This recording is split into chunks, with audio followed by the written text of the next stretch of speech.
Let's bring in our next guest, Bob Schultz. Bob, how are you, buddy? Chuck, good. You get it? All right. How are you? Doing great. Okay, Bob runs Restoring Freedom Ministries. Tell people what that is exactly. What that is, it's started out as a divorced dad's ministry about 3 years ago, and we've opened it up to anybody that's dealing with any bondage issues, drug addiction. Bondage. Chains They're of bound. bondage. They're bound by drug addiction. Drug addiction, alcohol, gambling, pornography, anything that's all keeping the above. them in chains. Right. Right. And you started this Yes. because why? Because were you a broken man? All the above except gambling I struggled with in my life. Really? Yeah. For many years, and then God set me free, and my desire is to help as many men as I can to be set free from the same chains that I was in. What made you change? In the prodigal story, it says that when he came to his senses, I just hit a bottom and had 2 divorces, wasn't a believer at the time, just got down on my hands and knees and cried out to God. Didn't even really know what I was doing at the time, but just He set me free. And out of that freedom, life has changed. What were you doing? You partying? Yeah. Yeah. Out at night all the time, drinking, drugs. Drugging it. What kind of drugs? You name it. Yeah. Anything. Anything that would change your head? Right. Just trying to numb myself. A lot of prescription. A lot of Vicodin. They were easy to get, weren't they? Yes. Amazingly easy to get. They definitely were. Were you getting them on the street, or were you getting them from the doctor? Both. Both. Yeah. Yeah. Because I wasn't really good with the as recommended thing. Right. So you amp it up a little bit. Yeah. Drink them down with some booze. Right. So you hit bottom. Cried out to God, help me. God help me. And He did. Okay. And so were you a member of a church at that time? No, I actually ended up after I was down in the Tower District, and I missed my son's first birthday. Because you're in the tower partying? After fighting with my wife at the time. And 3 o'clock in the morning, I got down on my hands and knees and cried out. About a month later, I was at a men's retreat, and that's where I experienced the grace of God, and my life men's changed. Retreat in home? It was... Outpatient, inpatient? No. It was Mitch Rivera, the pastor of New Harvest Church. They were having a retreat over in the Santa Cruz Mountains, and I decided to go. And I think that's where people struggle with addiction, is they never come to the end of themselves. They get in that fear of losing everything. So then they will...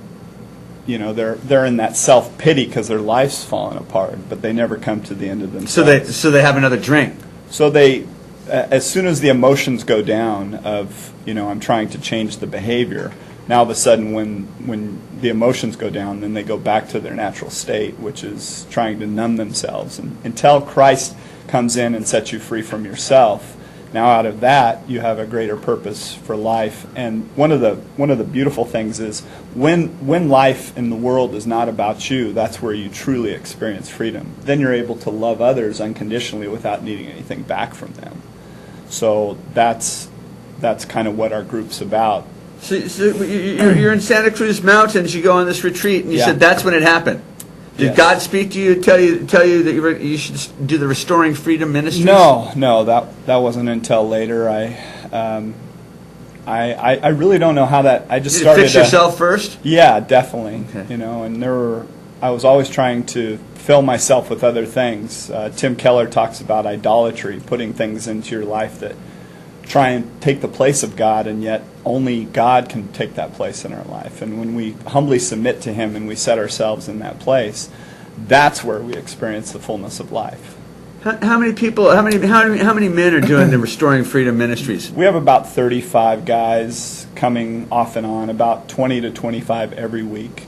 And last year, I think we had about 8, so it just keeps growing. And it's strictly out of one guy that knows a friend that's going through a divorce or an addiction issue, and then he comes in and becomes part of what we're doing. A big part of our group is, a lot of times people can come in and come out of church without being fully known, and they have that fear of I got to clean myself up before I can go into a church environment, and church is partly to blame. God wants the sinners. He does, right? and he.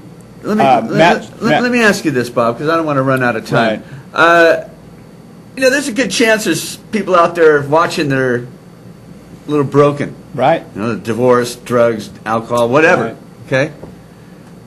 What would someone expect? So if there is someone out there that's watching that wants to go, but they're afraid to go, what would they expect the first time they go?